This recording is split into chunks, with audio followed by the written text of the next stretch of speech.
Welcome ninth graders to Eastlake High's Integrated Math 1. This is the syllabus for my math class. My name is Hernan Sias. My email address is hernan.siasii@sweetwaterschools.org. The III is because I'm Hernan Sias the third, meaning Grandpa had the same name, Dad had the same name, and named me the same as them. So that makes me the third. So let's get into the nitty-gritty of the course syllabus. So this course meets the C section of the A through G requirements for high school graduation. It's one of the 3 courses that you're going to have to pass in order to graduate high school. You need to get a C or better if you want it to be eligible for university. If you want it to be just eligible for graduation, shoot for a D. Now, that being said, if you do everything that we do in class, if you follow along, there should be no reason why you don't get an A or a B in this course. All right, so supplies. Let's start with that section. Supplies are crucial in any math class, and probably the most important supply you need to bring to class every day is a pencil. We are human. We all make mistakes. So I need you to be able to erase. Sure, some pens look cool, some pens look nice, but a pencil is essential for math class. So please bring your pencil to class every day. Also bring your computer and your charger.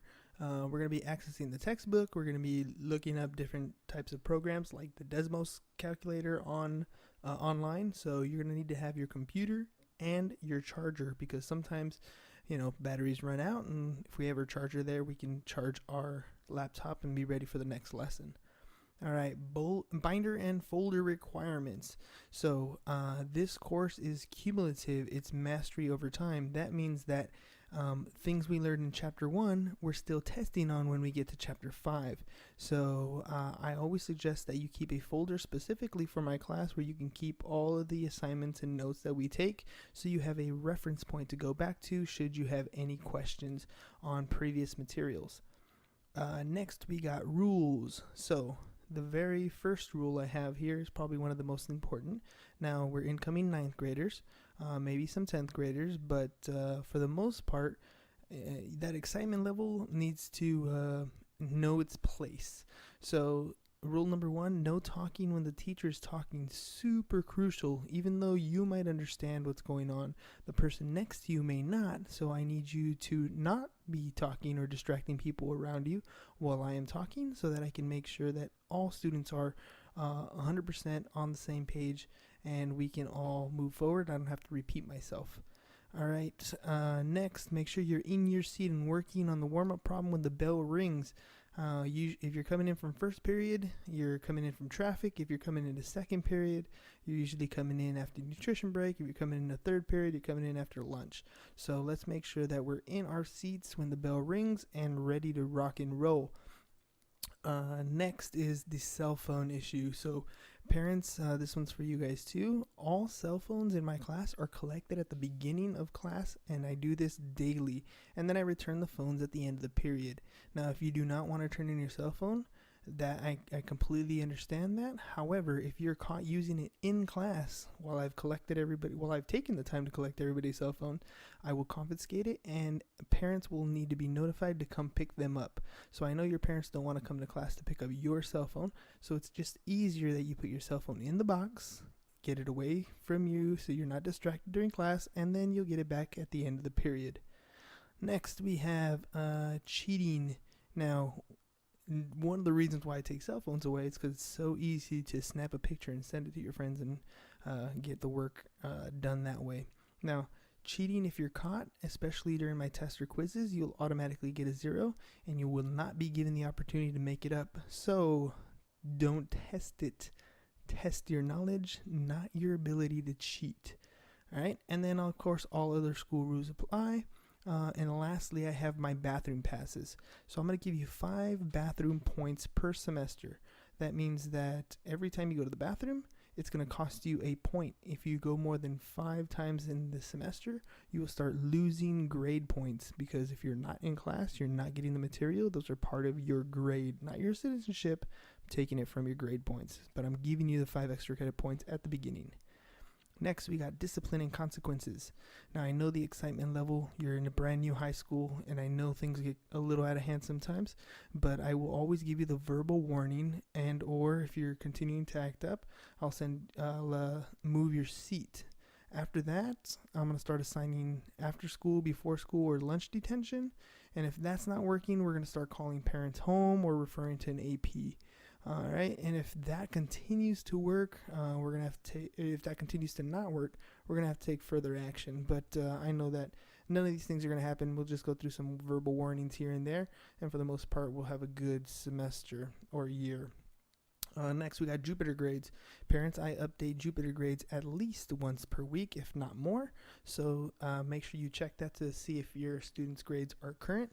I have 3 different sections in my course. I have classwork and participation and homework. That's 20% of your overall grade. I have quizzes, which is 30% of your overall grade.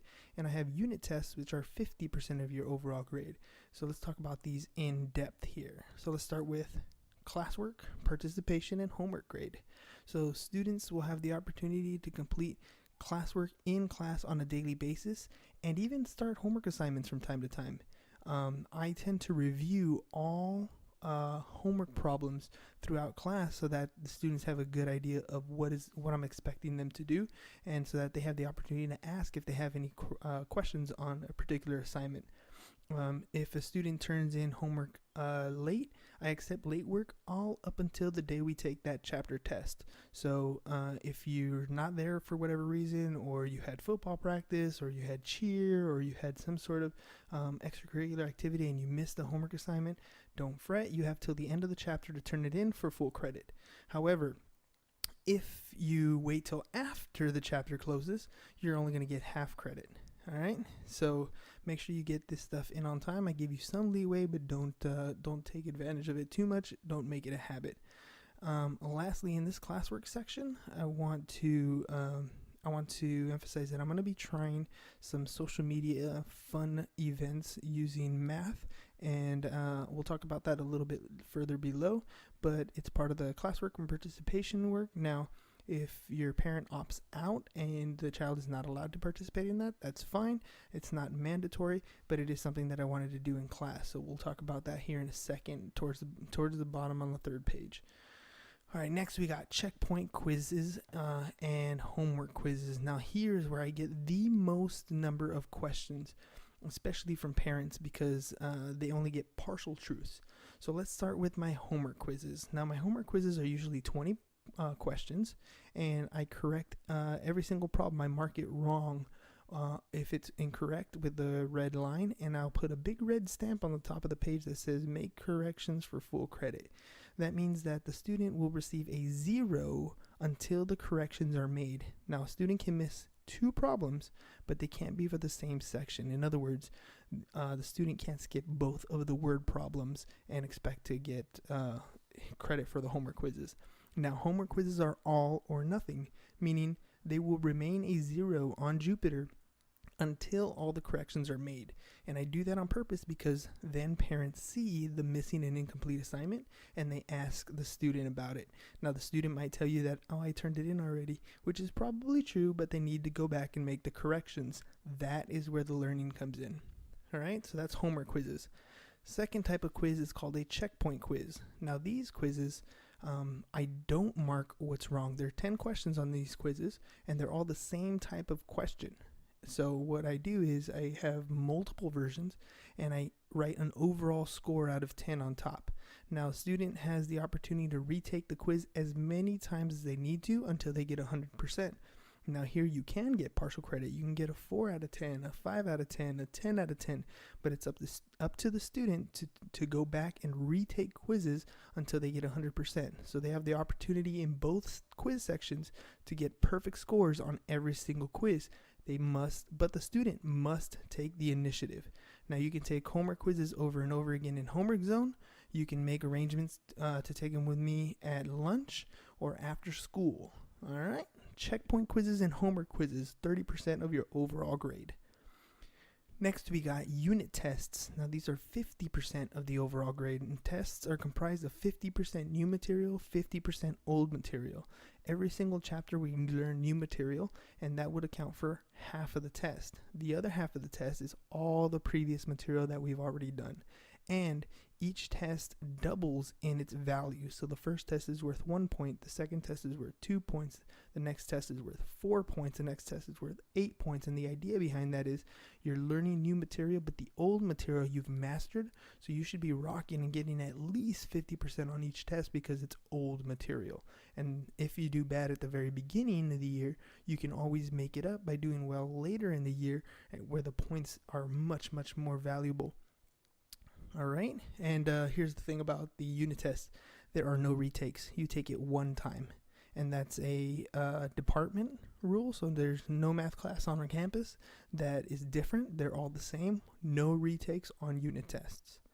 Next, we got the performance task. Now, this is a district-mandated quarterly performance task, so they're going to send it out to us. We usually don't know what's on it until they send it out, but it's testing to see what the students know at this particular moment in time throughout the course. So those will just be given to the students, and we will evaluate them, and they will be on part of Jupiter grade. I usually don't weigh them as much as a test, but they will be required to be part of their grade.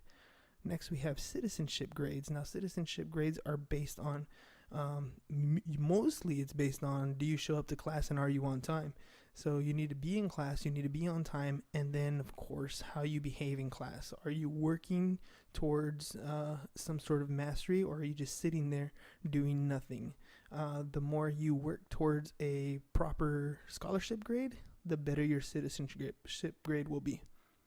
Tutoring. Lastly, we have homework zone Monday through Thursday. It's usually after the first couple weeks of school. That's when homework zone will kick in. It'll be Monday through Thursday from 2:30 to 4:30.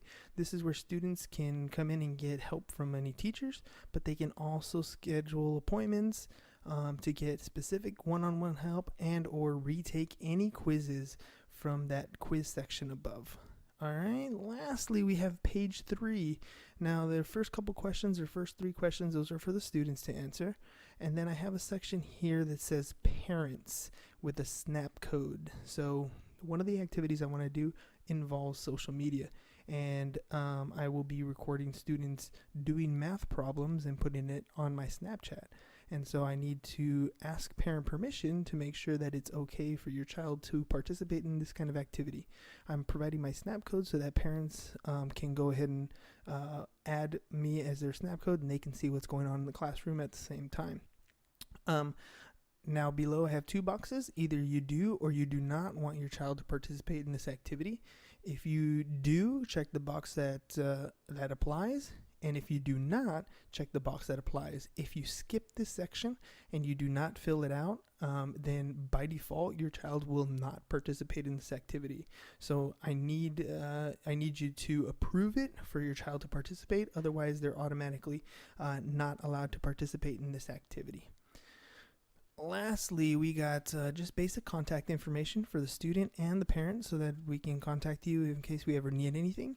And of course, student signature, parent signature at the bottom. The third page is the page that I need back. The other pages are for you to keep and reference. So if you ever have any questions, feel free to email me. Again, it's hernan.sias@sweetwaterschools.org. Or send me a message on Jupiter, and hopefully we have a great year with Integrated Math 1.